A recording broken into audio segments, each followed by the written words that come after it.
Сәлем достар, арнама қош келдіңіздер.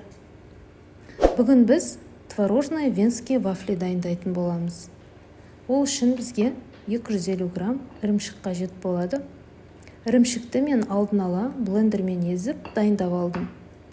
Ірімшіктің үстіне 3 жұмыртқаны, 100 грамм қантты және де 70 грамм ерітілген сары майды салып, барлық құрамды шанышқымен жақсылап араластырып алатын боламыз.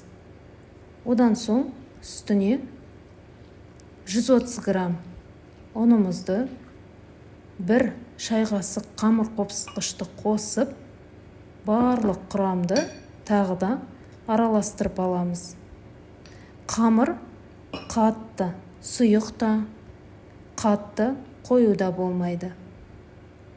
Осылай дайын болған қамырды қызып тұрған вафельницаға салып пісіріп аламыз. 1 ас қасықтан саламыз. Вафельницаның қызып тұруы өте маңызды. Осындай жүп-жұмсақ, өте дәмді, әрі тез дайындалатын вафлилеріміз дайын болады. Назарларыңызға рахмет.